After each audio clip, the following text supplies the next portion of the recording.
All right, we're diving straight into a question that sounds, well, basically impossible. It's a paradox that sits right at the heart of Christian theology, and the analysis we're looking at today has a pretty fascinating take on it. So, here it is, laid out plain and simple. Can the Son be abandoned by the Father? I mean, can one part of the Trinity actually be cut off from another? It just feels like a total contradiction, right? How can God be separated from God? You know, right off the bat, you've got two camps with two completely opposite answers. One says, yep, it's possible. The other says, no way, absolutely impossible. So who's right? Well, the crazy thing is, they both might be. It all depends on where you're asking the question from.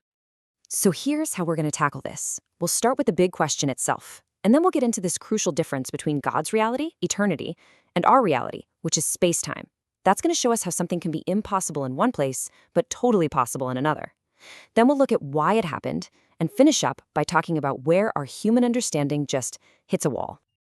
Okay, so let's just sit with us for a second. This is a real paradox, because you have two foundational beliefs crashing into each other. God is one, totally unified, but then you have the story of the cross, which is all about abandonment. The analysis we're digging into says the answer isn't a simple yes or no. It's all about your point of view. And this is the key to the whole thing. The one idea that unlocks this entire puzzle. It's the huge difference between two kinds of existence. God's realm, the eternal, and our realm, the one made of time and space. First up, you have the eternal infinite. Think of this as God's home turf. It's a reality that's completely timeless, perfect. In this place, concepts like sin or death, they don't just not exist, they don't even make sense. They're like trying to describe the color blue to someone who can only see in black and white. It's just not part of the system. And then you've got time-space. And hey, that's where we live. This is the created universe, where the rules are totally different. All those things that are impossible in eternity, like time passing, being separated from someone, sin, and even death, here, that's just normal life. It's the very stuff our existence is made of. Okay, so keeping those two different realms in mind, let's look at our big question again, but this time from God's perspective, from inside that eternal, infinite realm. When you look at it from there, the idea of God abandoning God isn't just weird, it's completely illogical. I mean, think it through. In that eternal state, the Father and Son are one and the same essence, perfectly united. Sin, the very thing that causes separation from God, literally cannot exist there. Death is a foreign concept, something that only happens here in the created world. So from that vantage point, God abandoning God is like asking if a circle can have corners. It's a logical impossibility. The analysis we're following grounds this in Scripture, pointing to verses that say the Son is the very essence of God and equal with God. In eternity, there's just no crack, no seam where a separation could ever happen.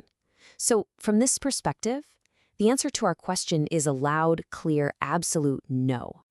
But hold on, because that's only half of the equation. Now we've flipped the script. We're going to look at the same question, but from inside our world, from inside time-space. And here, everything changes. The impossible suddenly becomes possible. But, and this is a huge but, only if a few very specific things happen first.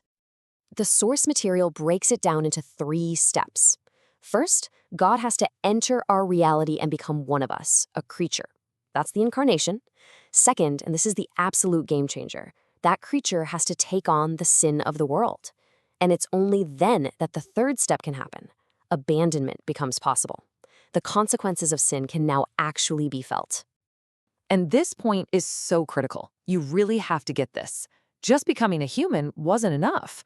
If Jesus had just lived a perfect life without ever taking on our sin, abandonment would still have been impossible.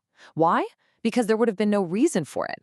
Sin is the trigger. It's the necessary key that unlocked the door for God to experience something totally alien to his own nature, separation.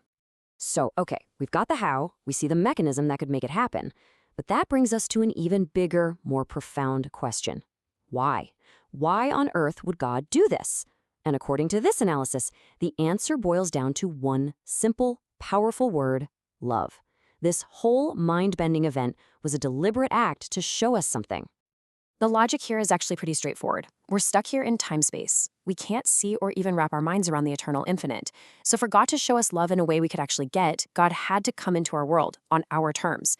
In this view, the abandonment on the cross wasn't just some horrible accident. It was a message. It was the ultimate, most tangible proof of God's love imaginable. And it all comes down to this really powerful statement from the analysis. Creatures see, and they understand God's love. That paradox of a God who could actually feel what it's like to be separated, that was the bridge. It was the only way for us, creatures of time and death, to truly see just how deep that love goes. But just when you think you've got it all tied up in a neat little bow, the analysis does one last pivot. It takes us right to the very edge of what we can possibly understand, and basically tells us to take a step back and be humble. And this leaves us with an even deeper mystery. Okay, the suffering was real here, in our world, we get that. But what about from God's perspective, back in eternity? Does that pain somehow echo forever in God's timeless existence? Or from that eternal view, was it a temporary experience, something God entered into for our sake, and then it was over? And here's where the analysis just stops. And I think that's the whole point. The final conclusion is that we should be humble. It's wise, it says, not to try and think beyond what's been revealed. Anything God hasn't put in Scripture, well, a created being just can't dare to think they can understand it. Some things are just a mystery. So in the end, the paradox doesn't really get solved. Instead, it points us to the boundary between what we can know and what we can't. And it just leaves us there to think. It really makes you wonder, doesn't it? What other amazing truths are waiting for us right at the very edge of what we think we can understand?